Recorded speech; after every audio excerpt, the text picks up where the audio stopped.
어제 트럼프와 이란 소식을 전해드리면서 공은 이란 군부로 넘어갔다고 말씀드렸는데요. 간밤에 그 답이 왔습니다. 이란 군부가 주변국들의 에너지 시설에 대한 직접적인 타격을 가하지는 않고 군사 기지들에 대해 위협을 가하는 선에서 멈췄고요.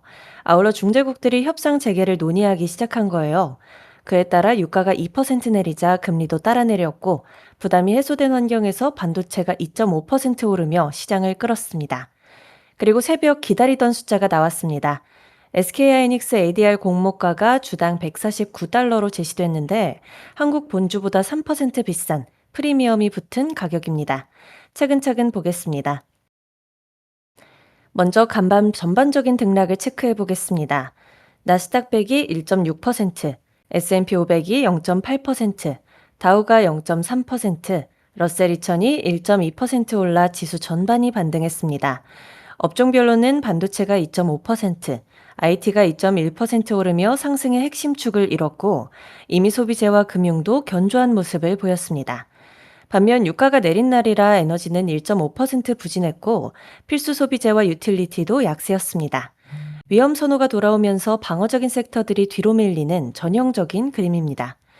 종목 쪽을 살펴보면 메타가 강세였습니다. 장기 메모리, 네트워크 장비, 저장 장치 등 주요 공급망을 확보하는 장기 계약을 체결했다는 소식, 그리고 자체 AI 칩을 생산하겠다는 계획이 부각된 건데 이 내용은 뒤에서 자세히 풀어보겠습니다. 마이크론도 미국 내 디램 생산 확대를 위한 대규모 투자 계획을 발표하면서 반도체 랠리에 힘을 보탰고요. 반면 아스트라제네카는 심장질환 치료제가 임상 3상에 실패했다는 소식에 급락했고 펩시코와 리바이스는 실적과 비용 부담에 대한 우려가 불거지면서 약세를 보였습니다. 일단 매크로부터 정리하겠습니다. 앞서 말씀드린 대로 이란의 대응이 주변 군사기지들에 대해 위협하는 정도로 그쳤다는 소식에 유가가 내리기 시작했고 이어서 중재국인 파키스탄과 카타르가 양측의 협상 복귀를 논의 중이라는 보도가 전해지며 하락이 이어졌습니다. WTI가 2% 내린 72달러, 브렌트유가 2.2% 내린 76달러를 기록했습니다. 미국과 이란 모두 불만은 표출하고 있지만 합의를 이어나가는 휴전의 큰 그림 자체는 아직 유지되고 있다는 게 간밤 시장의 해석입니다. 결국 확전을 피하는 선언에서 긴장이 이어지는 정도라 지정학 리스크가 물가 부담을 그리 강하게 주지는 않을 것이라고 전망되면서 채권 시장과 주식 시장 양쪽 모두 우호적으로 반응했어요. 다만 다른 전선에서 새로운 신호가 하나 켜졌습니다. 어제 프리장에선 우크라이나가 러시아의 석유 저장 시설을 타격했다는 소식이 전해지면서 유가가 반등하기도 했는데요.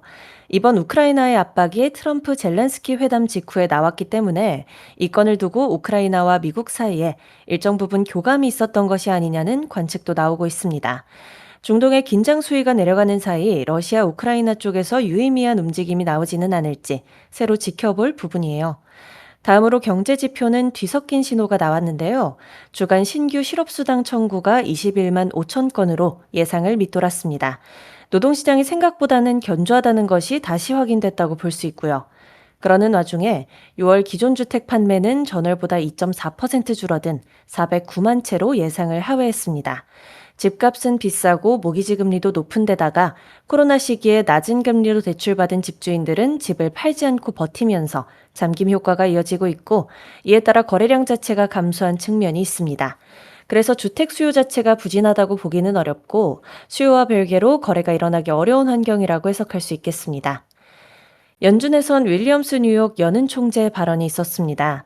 윌리엄스 총재는 노동시장은 안정적이라고 평가했고요. 현재 리스크는 인플레이션 쪽에 더 치우쳐 있기는 하지만 관세가 물가에 미치는 영향은 정점에 가까워졌다고 합니다. 아울러 시장은 현재 향후 6개월에서 12개월 동안 유가가 내려올 것으로 보고 있는데 자신이 보기엔 이건 합리적인 견해라고 했어요. 시장의 유가 전망에 일리가 있다고 평가한 건데 골스비 등 다른 위원들이 지정학적인 불확실성을 강조한 것에 비하면 논조가 상이한 면이 있었습니다. 전반적으로 물가 리스크가 아주 심각하지는 않다는 인상을 던졌고요. AI에 대해선 양면을 다 짚었습니다. AI 투자는 당장은 수요를 자극해 물가를 자극하는 요인이지만 장기적으로는 생산성을 높이면서 긍정적인 공급 충격을 만들 거라고 평가했습니다. 이건 워시 의장과 같은 시각이라고 할 수 있습니다. 때마침 워시 의장이 만든 태스크포스의 공동 수장들도 간밤에 발표됐는데 각 팀을 연준 외부 전문가 3명이 함께 이끌고 연준 직원들이 지원하는 구조입니다. AI 시대에 맞게 물가와 성장을 판단하고 가늠하는 시스템을 새로 짜겠다는 의도를 드러낸 것으로 보입니다. 금리는 유가를 따라 내렸습니다. 10년물이 1.9bp 내린 4.558%, 2년물이 4bp 내린 4.189%였고, 30년물 국채 입찰도 견조한 해외 수요로 무난히 소화됐어요. 달러 인덱스는 100.94로 소폭 약세였고, 금은 1.5% 오른 4,131달러, 비트코인은 장중 저점에서 반등해 6만 3천 달러대 초반을 회복했습니다. 다음으로 테마별로 살펴보겠습니다.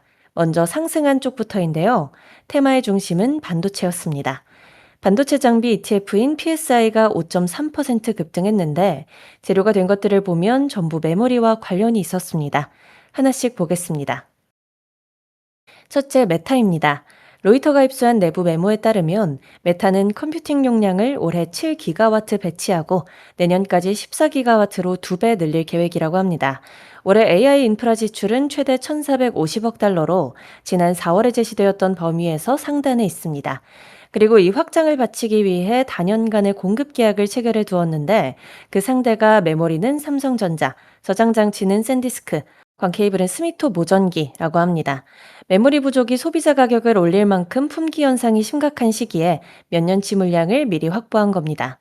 지난주에 잉여 컴퓨팅을 외부에 팔 수 있다는 소식을 전해주면서 메모리가 공급 과잉인 건 아니냐는 우려를 만들었던 그 메타가 정작 컴퓨팅 용량을 2배로 늘리고 또 그에 필요한 공급망도 미리 확보하면서 수요에 대한 증거를 보여준 셈입니다.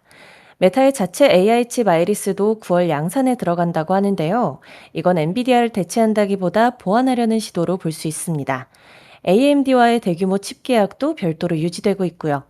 이 소식에 샌디스크가 장중 10% 넘게 뛰었고 메모리와 저장 장치주가 함께 올랐습니다. 둘째, 마이크론입니다. 미국 투자 계획을 2035년까지 2,500억 달러 이상으로 늘리겠다고 발표했어요. 디램의 40%를 미국에서 생산하겠다는 목표인데 마침 뉴욕 신공장의 첫 콘크리트 타설을 계획보다 한 분기 이상 앞당겨 해내며 실행 속도까지 보여줬습니다. 셋째, 바로 하이닉스입니다. 하이닉스 ADR의 공모가가 주당 149달러로 제시됐다고 블룸버그가 보도했는데요. 어제 한국 종가가 218만 6천 원이었는데 이것을 ADR 기준으로 환산한 값보다 약 3.1% 높은 가격입니다. 이 가격으로 확정되면 조달 규모는 약 265억 달러, 2014년 알리바바의 250억 달러를 넘어 미국에 상장한 외국 기업으로는 역대 최대가 됩니다. 다만 어디까지나 보도에 따른 것이고 또 아직 제시 단계라 최종 확정 전 변경 여지는 남아있어요. 오늘 밤 나스닥 임시거래에서 이 가격이 어디로 움직이는지가 다음 확인 지점입니다. 두 번째 상승 테마는 비트코인 채굴과 AI 인프라였습니다. 채굴 기업들을 담는 ETF인 WGMI가 3.8% 올랐는데요. 달러 약세에 비트코인이 반등한 데다 이들이 가진 전력과 부지, 전력만 접속권의 가치가 AI 인프라 수요 속에서 다시 조명받은 결과예요. 세 번째는 구리입니다. 구리광산 ETF인 COPX가 3.3% 올랐는데 구리는 경기에 민감한 원자재이면서 동시에 AI 데이터 센터와 전력망, 전기차 투자와 연결되는 구조적 수요 자산으로 재평가되는 중입니다. 국내에선 풍산 같은 구리 민감주와 전선 전력기기 종목들이 이 흐름에 닿아 있고요. 반대편의 하락 테마들을 살펴보면 지정학 프리미엄이 붙었던 섹터들의 기세가 꺾였습니다. 원유 ETF인 USO가 2.9% 내렸는데 이란과 미국의 협상 가능성이 살아나면서 원유 공급이 차질을 빚을 거라는 우려가 낮아졌기 때문입니다. 국내 정유주엔 차익 요인이지만 대한항공이나 롯데케미칼처럼 기름값이 비쌀수록 비용 부담이 커지는 업종엔 완화 요인으로 갈리는 재료입니다. 해운도 약세를 보였는데요. 탱커 쪽 차익 실현에 더해 머스크와 하파그로이드가 수에즈 운하 운항을 재개하기로 하면서 컨테이너 운임이 정상화될 거란 우려가 겹쳤습니다. 홍해를 돌아가느라 봤던 운임 프리미엄이 걷어들여지는 국면이라 HMM 같은 국내 해운주엔 확인이 필요한 변화라고 할 수 있겠습니다. 천연가스는 재고가 예상보다 크게 늘고 진영학 완화까지 겹치며 급락했는데 국내에선 가스공사처럼 LNG 조달비에 민감한 종목들이 연결됩니다. 한국 증시를 살펴보겠습니다. 어제는 3% 상승 출발했다가 종가 기준으로 0.6%까지 되돌려지며 증시가 표류했지만 외국인과 기관의 동반 매수라는 수급 개선이 확인됐고 환율은 1,506.1원으로 마감하며 1,500원대에 재진입했습니다.